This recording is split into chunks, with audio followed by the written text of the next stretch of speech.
All right, let's get started. So thank you for joining me today for iContact's webinar, Unlock Your Email Potential During a Lockdown.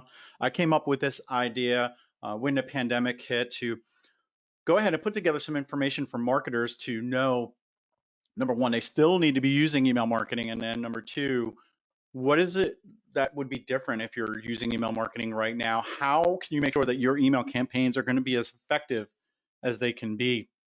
And my name is Hank Hoffmeyer. So if you've never met me, heard of me, I am the speaker for today's webinar. I am the in client success for iContact.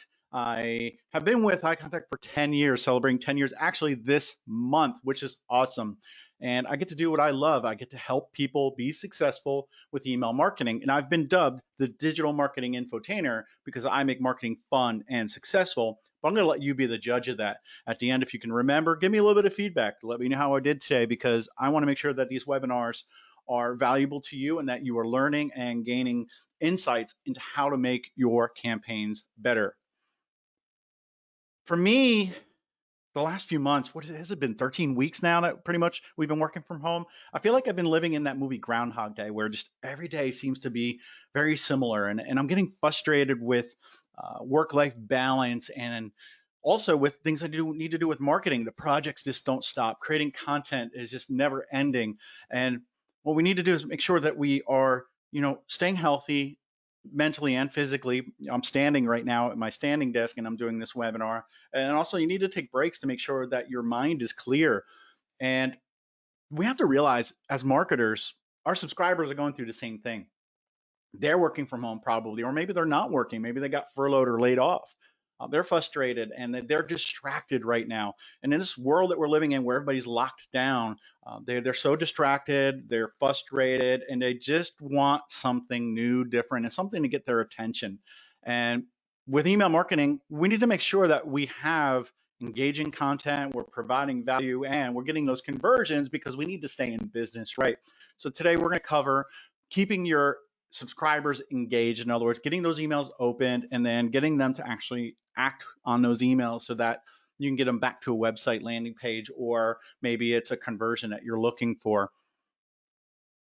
Then what I want to talk about is data hygiene and frequency. How often should you be sending?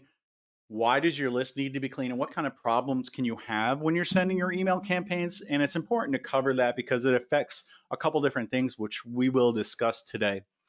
And then last, I want to make sure that we go over how you can grow your list, grow your subscriber base, and also adapt to what we have going on with this pandemic and make sure that you're being successful with your email campaigns.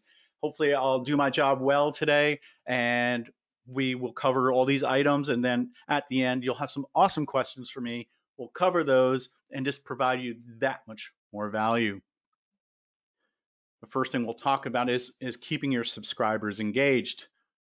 So what we want to cover is a few different things, and you don't have to feverishly take notes on this slide because we're going to dive into each of these separately.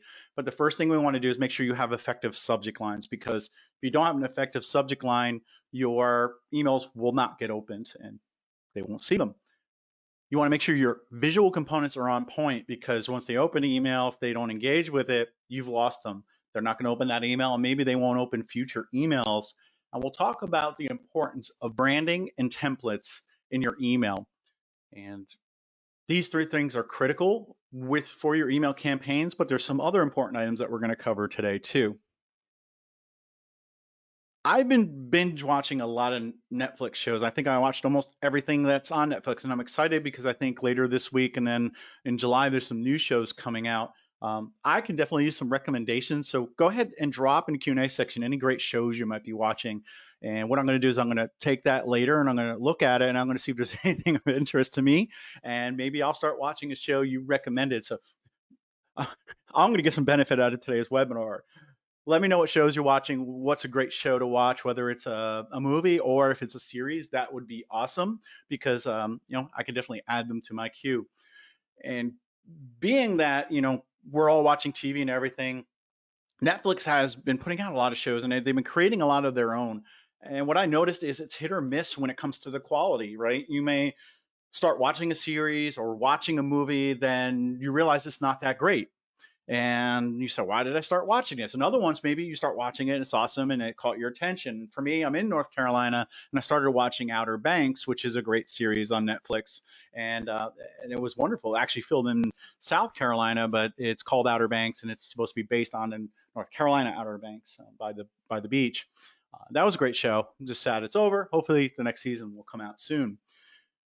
We all want to be entertained. We all want to make sure that we're filling the void in our life that is going out and being social. And usually we're watching movies. And have you ever decided to watch a movie or maybe a series based on the preview or the title of the show? I know I have. And sometimes that's the determining factor in what I'm going to watch is what is the title of the show or the movie? And then what does the preview tell me about it? Is it effective? And I know Netflix lately, they've been just playing the first like 2 minutes of the movie and it doesn't really tell you about it. It's not giving you those teasers that make you want to watch that movie. And I feel like that they are not doing themselves justice by doing that. And I'm getting some great feedback in the Q&A section of some shows I need to check out. Ozark is one of them. Actually, I started watching that and it got kind of boring in the first season, but I probably need to go back and give it a second try. Because that's happened to me in the past where I started watching something, it's not that great. Then I go back and I find out it's really awesome. So thank you for those. Keep them coming if you want to. I'd appreciate any recommendations. How does a title for a movie or show and then the preview correlate to email marketing? You're sitting there saying, Hank's talking about Netflix. He's talking about watching movies and he just wants to find out what to watch and keep himself sane. He doesn't care about us in email marketing, but I correlate it to email marketing because the title is just like the subject line. You're going to look at the subject line. You're going to decide, hey, is this something that I want to look at further? Do I want to look at opening this email? Does it catch my attention? And when you're browsing through Netflix or Hulu, you're looking at those titles because it stops and you say, that title's interesting. Maybe I need to look at it some more. And then the preview or the little snippet from the show is pretty much your initial content. What did they initially see when they open your email? That and the subject line are two powerful components to get your email opened or to get that attention in the inbox. Or for Netflix to get my attention, it's the title of the show and then it's the actual description of it or the preview. They correlate very well. When we start talking about your subject line and what people see in the inbox, what you want to do is make sure you start using certain things. And one thing is personalization. In the subject line, you can add the first name, Hank, comma, here's our newest products. What will happen is it kind of makes me stop while I'm scanning in the inbox, and it makes me stop because I see my name. So psychologically, I see my name, I'm going to want to read it, and maybe I'll read further if the subject line is pretty good. You want to use action words, so like save, act now, specials, last chance. Make people feel like that they have to take action by opening the email in your subject line. The optimal length should be about 6 to 10 words. Anything more than 10, there's a good chance that your subject line might get cut off in the inbox, like you're seeing here. The subject lines are, kind of short, and a couple of them might be cut off there. I'm just looking to see. Nope, they're actually all pretty good. But just make sure it's not more than 6 to 10 character or words in length. And with Gmail, which is this is the screenshot of, they do a good job of giving you a lot of real estate, whereas some other inboxes might not. So be careful about that. You want to make sure you're doing what's called split testing with your subject lines to see what types of emails or email subject lines are going to be the most effective. And a split test, if you don't know what that is, you're going to take one version of it and say you have a list. What you're going to do is take 10% of that list and you're going to create version A. You're going to duplicate that email, and the only thing you're going to change is your subject line, and that's going to be version B. And you're going to send that to another 10% of your list. So you have 10% and 10%, and they're two different subject lines, but the email is exactly the same. You'll send out those two emails to 10% of your list and another 10% of your list. Wait 24 to 48 hours and come back and see which one had more opens. If one of those subject lines had a great deal more of opens, what you'll end up doing is sending that winning, what I call a winning email, to the remaining 80% of your list. I had a client that worked with me once that says, I do split testing all the time. I don't know why everyone doesn't. It's like getting free opens with every send, which is kind of true, because what you're effectively doing is sending the best performing email out to the most people that will open the email and then hopefully convert down the road. So A/B testing is very important. And then here's a pro tip. Use the pre-header effectively. The pre-header is the little verbiage that you see right after the subject line that's not in bold in this screenshot that we have here. And to me, the pre-header is like what Robin is to Batman. They're the dynamic duo. And what the pre-header does, it allows you to extend your subject line. It's an extension of your subject line. You'll see some things in here, 2-day super sale from Dunham Sports here. And this says this Friday and Saturday only. So it's 2-day sale and it's Friday and Saturday only. They're giving me more information in the pre-header.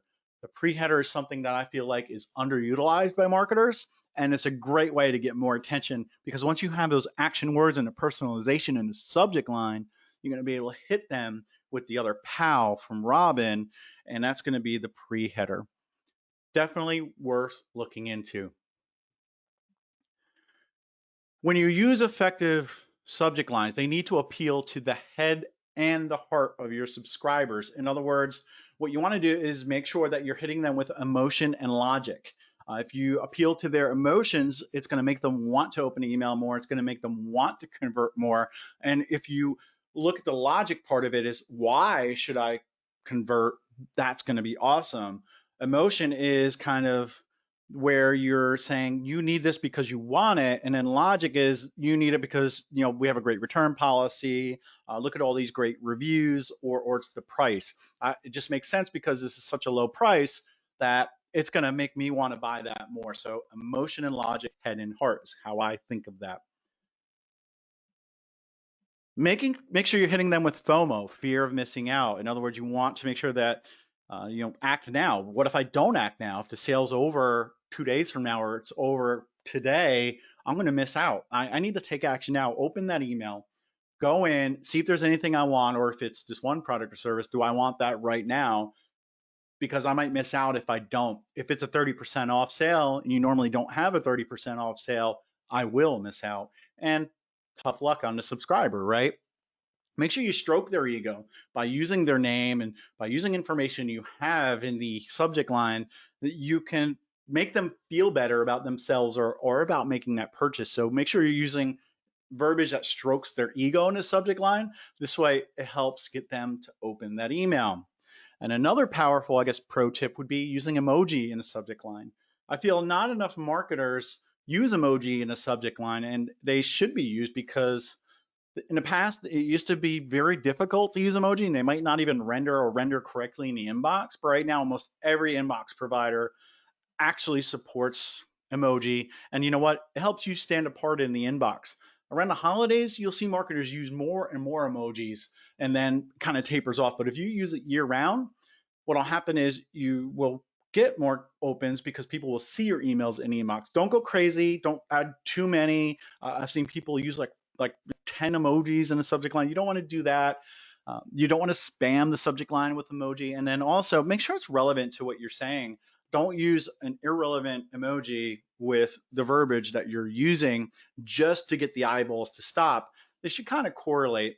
And maybe be careful with replacing a word with an emoji because sometimes there might be an issue where it might not render or render correctly, and the context of that subject line will not be fully understandable.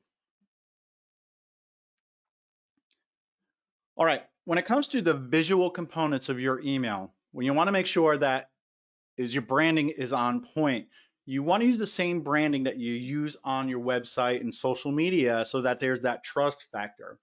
People do business with folks that they know, like, and trust, KLT. And by having consistent branding, when people sign up for your email, they get that first email or subsequent emails, they're going to identify with you and that email is trustworthy. It's not a phishing attempt. It's not spam. They're going to understand it's from you. Maybe they've been to your website already. They've been following you on social media. If they can understand that you are the same entity sending an email to them, it makes that much more sense and it helps you convert more, get more opens, and get more clicks. You want to make sure that when it comes to templates, you have more than one template so that you're not redundant and boring and that you can effectively promote your product and service. And we're going to look at some examples in a few moments, but just make sure that branding and templates are important to your email campaigns. You also want to make sure that your logo is prominent in your emails because, again, it helps solidify KLT. And what does KLT mean? Drop that in the questions. I bet you didn't know this was going to be a quiz, but I'm going to ask you a few questions here now. I want to make sure that things are resounding because I'm going to say KLT probably a few times in this webinar. So go ahead in the Q&A section. A little micro commitment here. I want you to tell me, what does KLT mean, because I said it. And if I don't see it, I'm probably going to have to remind you what it is. And I don't want to do that because hopefully you're paying attention. You know what that means because it's an important part of business. And if you don't have a tagline, think about using a tagline. Like, we make email marketing fun and simple. Our products last forever. That goes a long way, again, with building trust and rapport with people. And I'm not seeing what KLT is, so hopefully somebody's going to drop that. If not, I'll have to remember to come back and tell you folks what that is. Make sure when you're creating your actual emails that you're using your branding and your branding colors in the email as well, so people are not getting that type of jarring experience by coming in where you use maybe bright colors like greens, yellows, and blues, and all of a sudden you're hitting them with a black and white email, because that can be kind of jarring. Now, around the holidays, it's okay to kind of deviate from your branding a little bit and use stuff for the holidays, like autumn colors around Thanksgiving, stuff like that. That's okay. Also, make sure that your buttons really are a key element in your emails. Those are your call to actions. What do you want people to do? Did you know that you can personalize the buttons? Put the first name into the button, maybe. You can also have it be where you make it feel personalized by saying, open your trial now, start your trial now, download your guide, download my guide. Try that type of verbiage because sometimes it helps with that actual conversion and getting that click. And make sure you're using good colors like orange, green, yellow, red, and black buttons seem to be pretty good. And Amanda, thank you. Know, like, and trust. KLT. Know, like, and trust. And that's something that goes very far in business because if you get that KLT factor, more and more people will do business with you. More and more people will recommend you, which is another thing you need to get is recommendations. When it comes to your sign-up forms, again, branding is important. You want to make sure it's visually appealing and that people know who you are, especially if it's a landing page. You want to make sure your logo's there and your coloring is there. And if it's just a form on your website, it needs to fit into your website and look just like your website, where some people will take a sign-up form from a third party and just slap it into their template on their website. It just doesn't look good. With that contact, you can actually build really awesome looking what do you want to call it, sign up forms that allow you to drag and drop elements in and make it look really cool and customize the coloring, customize the look and feel, and then just drop it on your website. And one of the functions is if you take the easy code, you put that on your website, if you make any changes in eye contact, it actually changes on your website without having to go back and re-add the code. Really awesome. All right, let's look at some templates here. And when I said, have a variety of templates, we're just going to look at some examples of different ways that you can build emails, and maybe you'll get some inspiration on building your next email. Here's I-80 Equipment. It's a template that we built for them. And what we're doing here is using what we call the classic Z pattern. When we read, we go from left, right, and then back down. And what this company does is they sell used trucks and equipment. And they want you to browse, because when you're looking for a car, you don't always just look at one car. Or if I emailed you, just had a picture of one car, the chances of you buying that versus if I put a few other options in there are not that great. So what they're doing here is they're going to drop in some of their new items, and your eyes are going to go left and right down, and you're going to visually look at those and decide whether or not you want to click through and look. They're also using video in the lower left-hand corner there, which is pretty cool. They also have their social media channels listed so you can follow them on social media. So the classic Z pattern is one way, if you have multiple products and services, to be able to display them correctly and get more interest in those. And then we have Stanley Korshak here on the right. This would be if you're trying to highlight a product or service, or you have a new product or service, you're going to use what's called a huge hero image. And that's the big image you see there. And then you're going to have your header text, and that's going to be large, and that can be a call to action as well. And then you have a description. This is a great way to get focus on one product or service. Here's an email from Macon, Georgia. It's actually a thank you email, and I'm going to give you some more examples of those later. What we're seeing here is a simple email, thank you, and an image of Georgia, and then it just says, hey, we want you to learn more about us. Click here to learn more, and then the social media buttons at the bottom. They don't want to take up too much of your time in the inbox, so once you open it, they're just going to say, hey, we want you to learn more about us. Please do that, and then hopefully you'll follow us on social media. Back to Rock is doing something very interesting here. They want you to stay in the email and look around at the different things that they do. And I'm going to give this one away, but I have a quiz coming up because I want to see if you guys are still paying attention. What's going on here is they're using different colors and it keeps it interesting. Whereas if they had that blue like they have at the top and they had each of those header areas the same blue, it probably would not be as engaging or entertaining and kind of boring, and your eyes would not follow the email.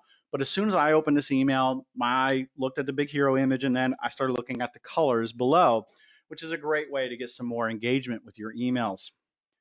Here's one from Bates Group, and I'm going to pause here, and in the Q&A, I want to know, what are the Bates Group doing here to get a little more engagement or actually get you to read more of the email?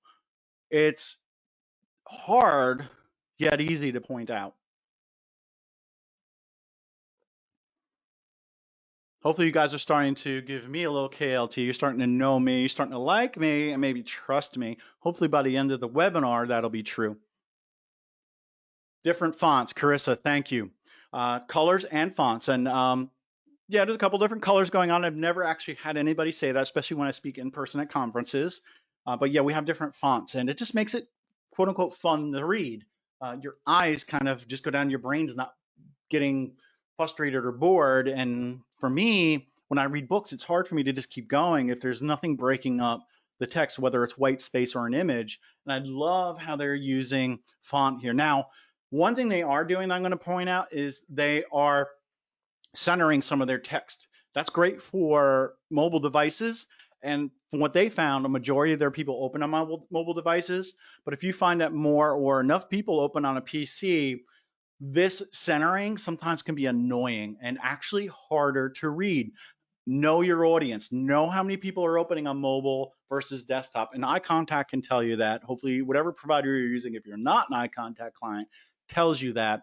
But be safe. Probably use left justify unless you really, really, really know your audience.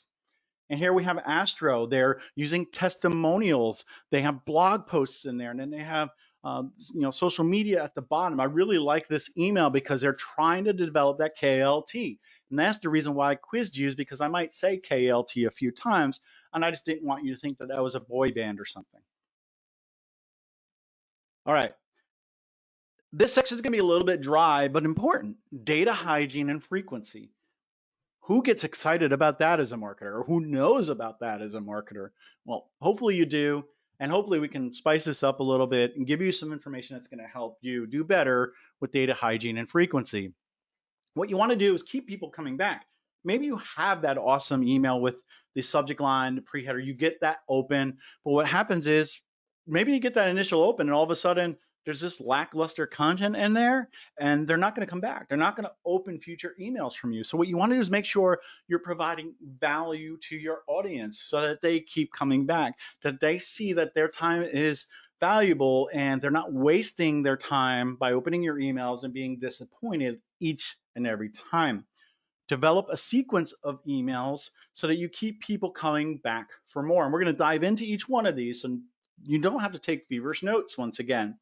And then take advantage of what's called a flash sale or something related, something that has a deadline or time commitment to it.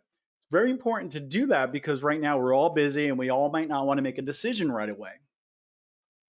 When I talk about providing value to an audience, I like to think about the bank analogy. Most of us use banks. We put our money there. We do business with banks. And what you want to make sure you're doing is making deposits, right? It's always a good thing to make deposits into a bank. And what I mean by that with email marketing is you're going to provide valuable information in your newsletter, in your sale email. It's going to be information that's going to help the audience. It's not going to be what you want to sell. It's not going to be what you want to tell them to do. It needs to be valuable to them. And what does that mean for you? It's going to be different for everyone. And it could be why they should do business with you, why your product or service is better than your competitor. It can be free information. and then maybe you can sell them something else down the road or something complementary. Just make sure you're making a lot of deposits, right? And then at some point, you can ask for that withdrawal. You can take that withdrawal, which are your promotional emails. As Gary Vaynerchuk would say, jab, jab, right hook. You're going to jab them with some information, some value, jab them again, and then the right hook is going to be the promotion, asking for the sale.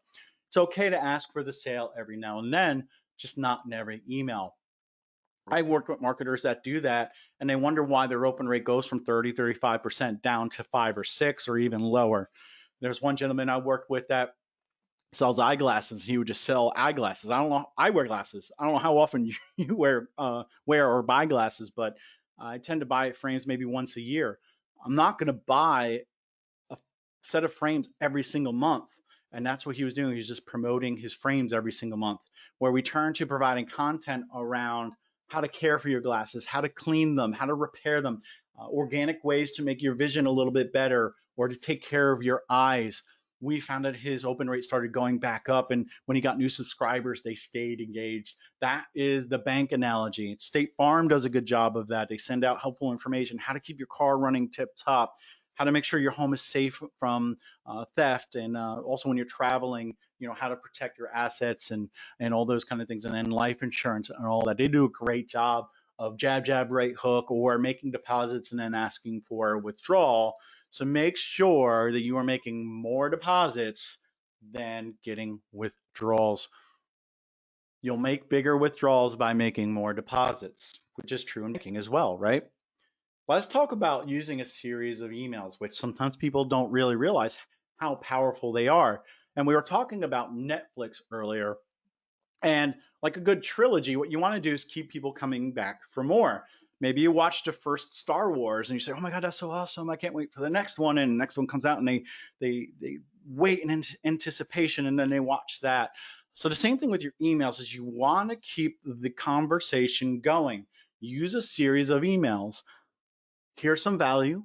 In the next email we're going to talk about or we're going to offer, wait for that email. On Tuesday, we're going to send an email about, and what you want to do is start getting them to realize an email's coming and then get them to open that other email. Use your current email to set up the success of a future email. You want to allude to something awesome. And you can also use automation to save time to create these series. You can create 3, 4, 5, 10 emails ahead of time, get people interested, and then you're just setting it and forgetting it, and it's going out. But remember, KLT value. Your emails need to get people to know who you are, like you, trust you, and then also provide that value. If you allude to something awesome and it fizzles out when they open it, you're probably going to hurt yourself more than help yourself. An effective flash sale is going to create urgency. So when you're using flash sales, like for the next 48 hours or today only, you need to make sure you're telling them how long do they have to take action. Because if you just say, save 10% on your next purchase, I can make that purchase anytime, or I feel like I can. And if there's a coupon code, you didn't specify when that expires, and I try to use it a month from now, I might be disappointed. Then I'm not going to open any more emails. I'll probably bash you on social media. So make sure you create that sense of urgency. Keep people on their toes. We might have another flash sale next week, or we do flash sales once a month, or you have to follow us on social media to know when our next flash sale is. But just make sure that you use these flash sales, keep the subscribers on their toes, create that sense of urgency by providing value and that KLT factor. Hygiene matters, folks. Even if you're working from home, hygiene matters. You need to brush your teeth every day. You should be showering. I'm not going to say whether or not you need to wear shoes or not, because maybe I'm wearing shoes, maybe I'm not. You can't tell right now. I'm definitely wearing pants, and I know there's been some issues going around with people on Zoom meetings not wearing pants, and then they have to stand up for some reason, and that's kind of horrible. But the kind of hygiene I'm talking about today is actually with email marketing. What you want to do is make sure you're always fresh and clean with your email marketing, because it's important to, number one, be relevant in the inbox, and you want to be visible. You want people to see your emails, and you want to have them continue to be delivered to the inbox so people can actually view them and read them rather than go into the spam folder. So one of the first things I want to talk about is what we call email bounces. These are emails that are not delivered to the inbox for one reason or another. We have something called a soft bounce. Now, this means that there's an issue with the email when it was sent out, but it's temporary. The majority of soft bounces are there's an inbox that's full. The person met their quota and they can't receive any more emails. And if they delete some, they can receive that email or another email from you down the road. And another one would be the servers temporarily down. Like I think last week there was a couple services that were actually down. I think Google was one of them, and that could be an issue. And these may or may not have a negative effect on your email efforts. And when I say that is the actual soft bounce doesn't affect your email marketing campaigns, but if people's emails keep bouncing in a soft manner, say a full inbox, that means they're not opening your email, and that can have some negative effects. We're going to talk about that in detail. I don't want to spoil it, and I want you to stay on the webinar a little longer. Just kidding. A hard bounce is a permanent issue. Now, this means that the domain doesn't exist or that email address doesn't exist. There's a couple different ways that that can happen. It could be the person typed it wrong, you typed it wrong, you entered it wrong, the domain shut down, the person's no longer working at that organization. And this actually does have a negative effect on your email efforts, and it hurts your ability to get future emails to other people in the inbox. Again, I guess I'm doing a little bit of FOMO here, and I'm doing a series of events here that are going to lead up to talking about why these could be negative for your email campaigns. Let's talk about the types of errors that can happen, or some of the bad things that can happen with your emails when you send them out. You can have typographical errors. Somebody fills out a form and they fat finger it, and instead of spelling gmail.com, they say gmail.com or something like that. They just misspell their name or the domain, and that's what we call a typographical error. And when that happens, the email is going to bounce, and more times than not, it's actually going to be a hard bounce because the domain or the email address does not exist. It could just be invalid. Maybe what happens is you have a few people from one company on your email list, and that company goes out of business, or maybe what happens is they only clean up the email addresses of people that work there that have left once a year. All of a sudden 20 people get removed, and then you're sending to say 10 of those, all 10 of those will bounce at the same time. So that's, invalid would be the domain, it would be the email address. Then we have bots. So if you don't have a protected form on your website, these software programs go around the internet and they just randomly fill out forms with bogus data or sometimes valid data, but for people that never sign up for your email. And you may hate when you go and fill out a form or register somewhere and they ask you to do a CAPTCHA, right?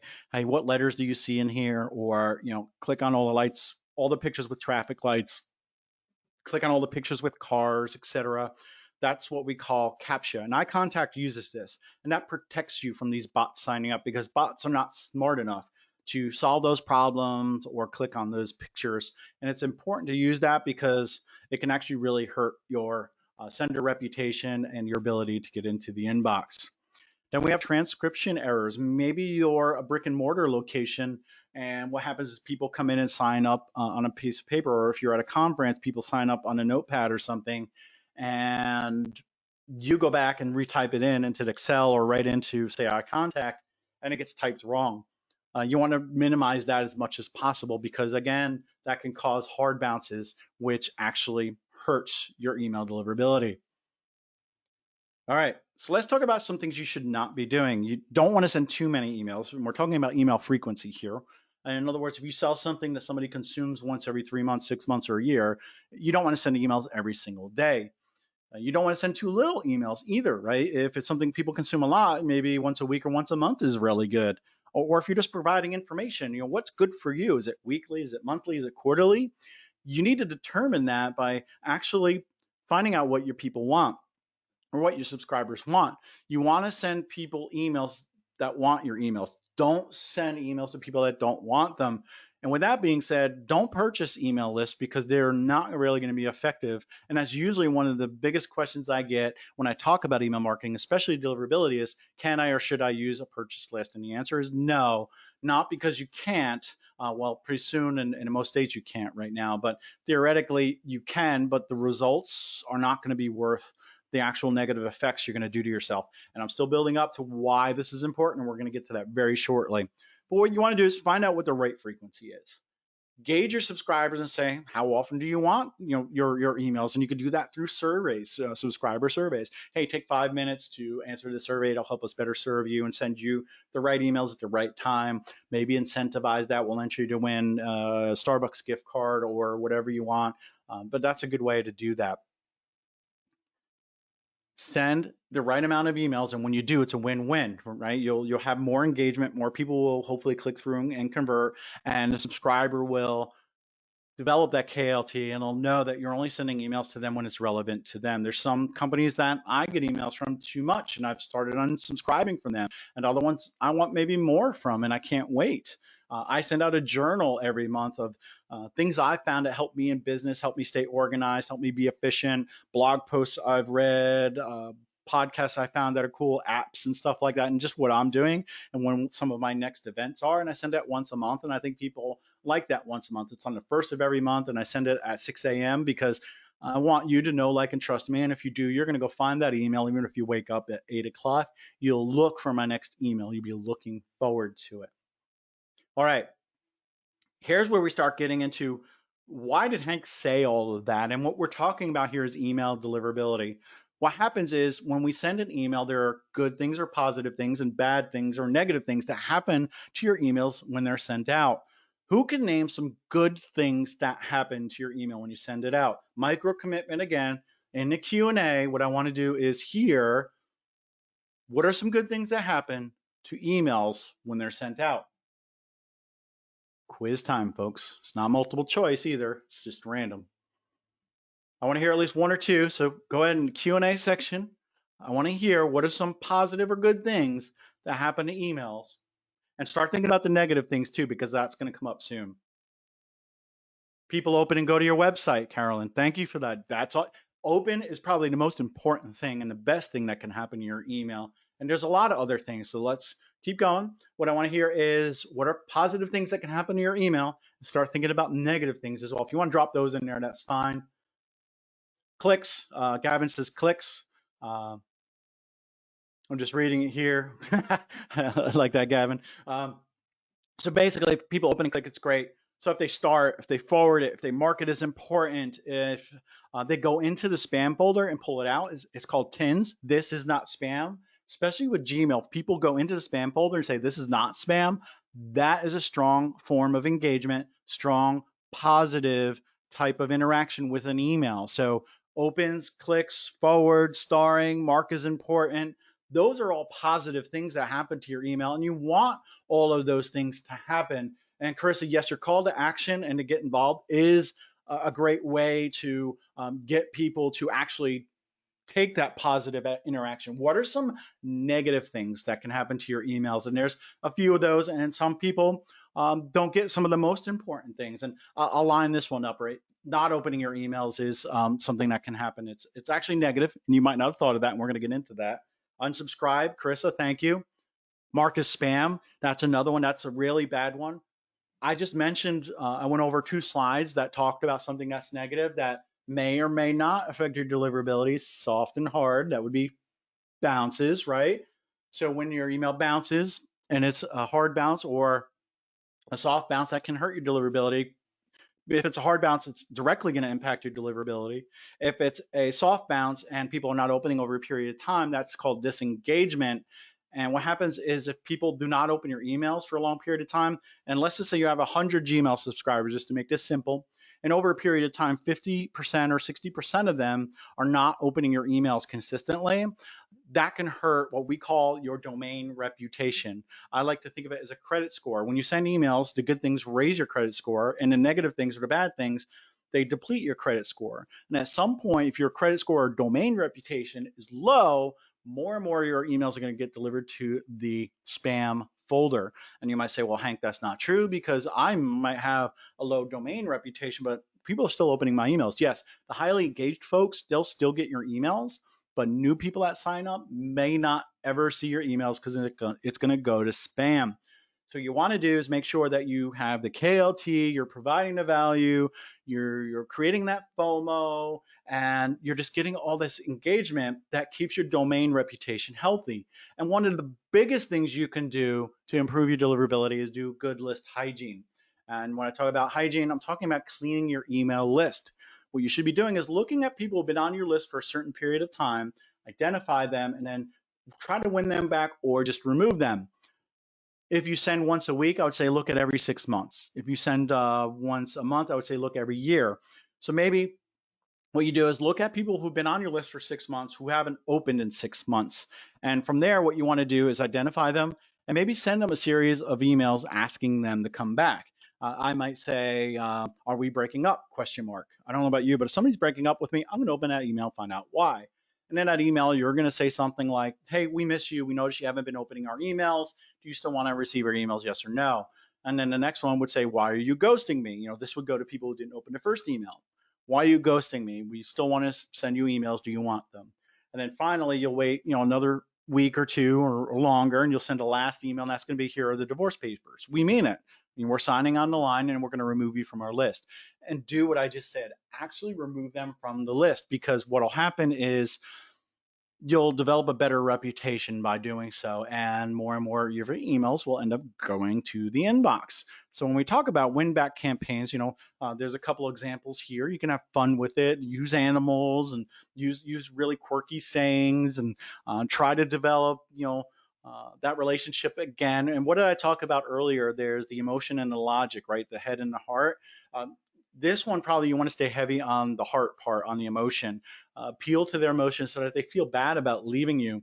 Find out why. Maybe if there's something you're missing, if it's that value, if that's the bank analogy, if you're not providing enough deposits and you're just always asking for withdrawals, it's important to know that so that you can effectively send better emails to folks who did not leave. And go through, use automation for this, folks. You can go through and automate these list hygiene processes. Say, automatically send somebody these 3 emails when they do not open in 6 months or a year, which would be awesome. All right, so when you have better deliverability, you're going to have a more engaged subscriber base. Your emails will end up in the inbox. When your domain reputation is higher, more of your emails go to the inbox. And folks, you're going to have better and reliable metrics. You're actually removing the dead weight, and you really know what your open rate is. And by knowing that, you actually know if you're improving or not. By keeping that dead weight around, you're actually skewing your metrics, and you're not really knowing what your actual rate is. And I highly encourage you to use list hygiene. Now that you're fresh and clean, if you start using list hygiene practices, you're going to have better performing email campaigns. And one thing you need to remember, personally and professionally, hygiene is a habit. So hygiene in particular, and then also with your email campaigns, needs to become habitual. And if you set it up with automation, you can kind of just let it drive itself and just automatically have list hygiene. I used to love working with customers that used automation to actually automate this, and their lives were so much better because they didn't have to think about it. We just every now and then had to go back and look at the content to see if it made sense. Like right now with the pandemic going on, you want to make sure that you go back and look at your sequences and see if they make sense. Do they make sense? Is the content contextual right now? Do I need to change it? Is my frequency too much or too little? Make sure you're taking a look at that and determining if you need to make changes. And when we're talking about metrics, you want to make sure that you set a benchmark and you strive for success. On average, a good open rate would be about 20%. A good click rate would be about 5%. And when it comes to bounces or how many invalids you have, it should be less than 1% of each domain you're sending to. 1% of Gmail, 1% of Hotmail, etc. And it's important to measure and look at this data. And what you want to do is make sure your unsubscribe rate is at about 5 per thousand, again, of each type of domain.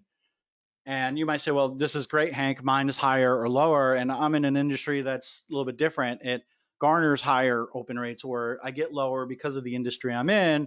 If you want industry specific content, go to smartinsights.com, use their search feature and search for email marketing metrics. And they actually have some great charts that show you what your statistics should look for the industry you're in. All right. How do you grow your list? How do you adapt to this lockdown, this pandemic that we're in? Growth is key. We want to make sure that you are growing your email marketing list, right? How many of you would rather grow or shrink your business, or what would you rather do? Go ahead and drop that in there because I want to know, do you want to grow or do you want it to just die in the vine? Do you want less people? Put in there grow if you want your list to grow. I want to see some grow comments in the Q&A. Maybe I'm not getting that like factor. Maybe you're saying, hey, this Hank guy's got too many quiz questions. I don't like him right now. So maybe I got the no and I'm getting the trust, but maybe the like factor's not there. Everybody's saying grow. This is awesome. Thank you, Howard, Michelle, Carolyn, Mario, Carissa. Thank you for saying grow because that's what you need to be doing because it's pretty much a factor that you're going to lose a lot of your subscribers year over year. In fact, on average, you're probably going to lose about 25% of your list this year. Actually, I would say last year. This year might be even more just because people are frustrated. They are going through a lot. They're distracted right now and they don't have time for your emails. And if you don't make them stand out in the inbox with effective subject lines, value, KLT, that number is going to be higher for you. So what you need to do is replenish and use automation so that you can keep growing. And in business in general, retention is key, right? If you can retain a client, it costs you less to retain a client than it does to actually obtain a new client. Same thing with email marketing. It theoretically costs you more to obtain a new subscriber than it does to keep one you currently have. So let's talk about collecting emails. You should be collecting more and more emails and not buying a list, right? One of the best ways is using a form. Have a form on your website, have a form on a landing page. This way you're effectively growing your list. And what you want to do is make sure that you're adhering to your branding. We already talked about that. Where should you put it? Should it be a pop-up? Should it be a slide-in? Should it be a static? Maybe use one or more of those. Right? If somebody comes to your website and they're there 30 seconds, throw them a pop-up or slide in, or just make it be at the bottom, at the footer, or near the top of your website. Know what to ask for. Really, to start a relationship with someone, you only need an email address and first name. Email address so you could send an email, first name so you can personalize it. You can always get more information later using a survey. And there's always situations where it's okay to ask for more information, and I got an example of that coming up. But here's an example from Fuji, and what they're doing is simply asking for an email address. That's the only thing they want. They want the barrier to be low, and if you're into climbing and grappling, you're going to put your email address here, and they're going to give you valuable information. They're going to make deposits, right? With Biscayne Tavern, they're asking for more information, particularly to name a birthday. Why would they ask for that? I don't know about you, but I love free food, and I know restaurants, when they ask for your birthday, normally they're going to send you a coupon either for a free meal or a discounted meal, and I'm all for that. They're also asking about location. They only want to send you emails around locations you're interested in. Bangkok newsletter, on the other hand, they want to know what types of content do you want. Do you want, only their PDF magazine, or are you hungry? So I mentioned pop-ups. So there's a pop-up, and on my website, if you go to leave the website, I actually put a pop-up up. That's the only time you see it, is when you go to leave my website. I want you to come learn about me, read about me. Then if you leave, I'll say, hey, do you want to stay connected? Sign up for my journal. If you're using paper forms, it's okay. Just be careful with those transcription errors because that happens often. You can use apps like iCapture has one where if you're at a conference, you can capture emails. And if you're offline, it'll hold them and then sync them when you're online. Or if you're connected to the internet through Wi-Fi or something, it'll automatically add them. And make sure that you're using welcome emails. You want to send a welcome email as soon as possible. This way people remember you and then you develop that KLT. It helps set expectations right up front. How many emails am I going to get from you? What am I going to get? It reduces those complaints of people not remembering who you are, and it just starts the relationship off right. Caribou Coffee is going to say, thank you for signing up. Hey, here's a free drink on your birthday. Here's a coupon. Here's $1 off an order. Then we have Michael's, and they're giving you a 20% coupon for signing up. And if you're in B2B, Litmus is just thanking you, and they want to give you a how-to guide. Pretty cool. You also want to make sure you're growing socially, right? What you want to do is make sure that you get social in email. Take some of your tweets, put them in your email, some of your posts, put them in the email so people can see them and then maybe follow you on social. Tell folks how and why they should be following you on social media. Start those relationships there. Give them some samples of what's going on. I mentioned that already. So what you want to do is the same on social is, hey, sign up for our newsletter. We were talking about automation, and it's really important for you to use automation because it allows you to be more efficient and spend time where it matters with marketing, where with email, some of the content you send out can be repetitious and you can just set up to go out over a period of time. Automation is the embodiment of marketing efficiency. But what I like to say is marketing automation allows you to send the right person to the right person at the right time, and the right message gets delivered to the recipient. We have to think about today's consumer. It's very powerful that today's consumer has so much information. I consider them to be empowered. They're the empowered consumer. They have a mobile device. They can look up data wherever they are. They're hands-on, right? They can just say, hey, I want to do a price comparison. I want to look at reviews. I want to make sure that I'm being smart with what I'm doing. I want to make a smart decision here. I want to look at those reviews. I want to ask people about their experiences so that I can decide if I want to do business with you. And then they're going to be vocal. They're going to talk about their positive and negative experiences on Yelp, Facebook, and they're going to reply to your emails and let you know what's going on. The empowered consumer is committed to you as long as you're committed to them. They're going to do business with you and give you their money as long as they get value and they feel like that they're getting a good price. Empowered consumer can do business anywhere in the world, and they're concerned right now because they don't know if they're going to keep their job. They're probably working more money. They have to really work on that work-life balance. So you need to make sure your emails are on point. When you're using automation, what you want to do is nurture people and send a series of email or a sequence, right? Send that welcome email using automation, and a few days later, you can send an email about what you do in the community, what sets you apart from your competitors, testimonials, and all those types of things. You want to make sure that you have, triggers that happen. Hey, if somebody opens this email, go ahead and send them this other email. If they didn't open this email, I'm going to wait 3 days and resend that same email with a different subject line. Many marketers have this mindset that it's a subscriber's fault that people are not opening emails, and you want to send out what you want to send out. You want to sell what you want to, and I'm going to put the verbiage I want in there, right? But what you want to do is make sure you're checking your data for trends, and is your open rate going down because maybe it's your content, or your click rate actually would determine your content, and check your content for relevancy. We mentioned that. Look at it, see if it's relevant right now, and take the opportunity to add or trim content based on what's happening now and what's happening to your metrics. Here's a quick example of a workflow or a nurture series. You have an audience, you send an email, you're going to wait a few days and you're going to send an emotional appeal email. Please buy from me. No, something that has something that appeals to their emotions in there. And then you could check, did they open that email, yes or no? And if they did open it, I'm going to send them an email about how we're different from our competitors. And if they didn't, it can be a different email. It could be a different version of the differentiator email.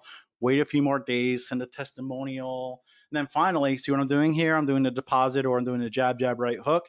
Maybe the next email that goes out is going to be that incentive. Hey, here's a 20% coupon. Then at some point you could check, are they a customer? Did they buy from me? If they did, let's put them into the general workflow for general customers. And that could be another workflow. Then maybe you could say, hey, they haven't opened any of these emails or any emails in the last 6 months. I'm going to put them into a re-engagement campaign. And that's those 3 emails I told you about. So what should you be doing? Tell me. No, I'm just kidding. What you need to do is use engaging content. Make sure that you're providing value on your emails. You're sending the right frequency of emails to your email subscribers.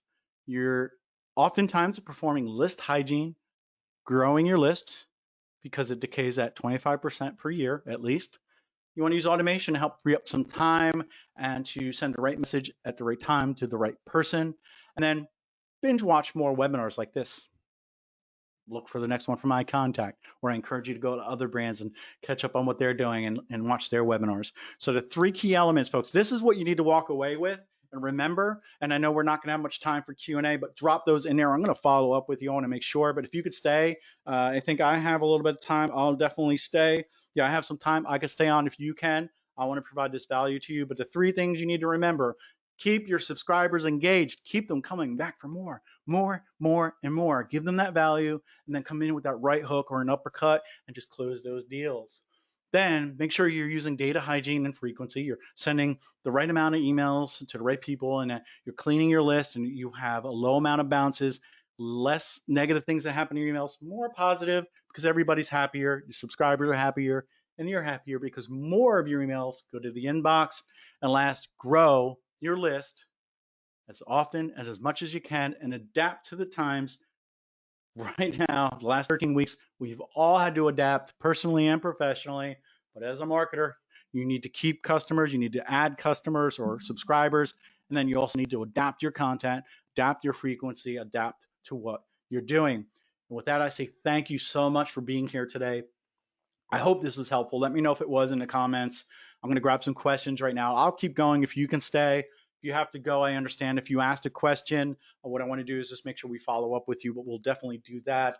And this will also be on YouTube if you wanted to go back and get a refresher. If you want to get to know, like, and trust me a little bit more, learn more about eye contact. There's other videos on our YouTube channel.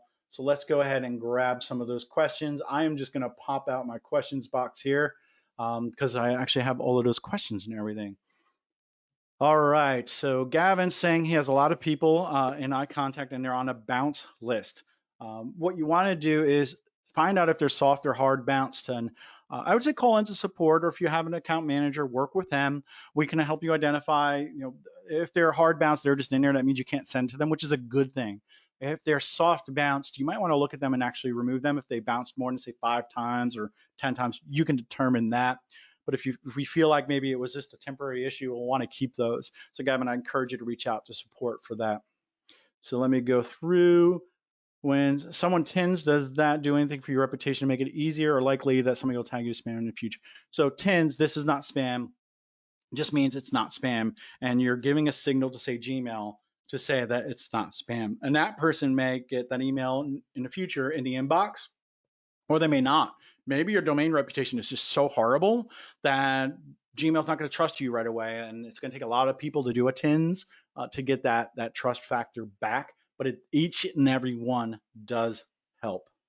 I encourage you to reach out to us on social media, our support team. Me personally, I would be glad to help you out. Our teams will be glad to help you out on just general questions with email marketing, with your eye contact account, or if you're looking for a provider, we'd be glad to see if we're a right fit for you.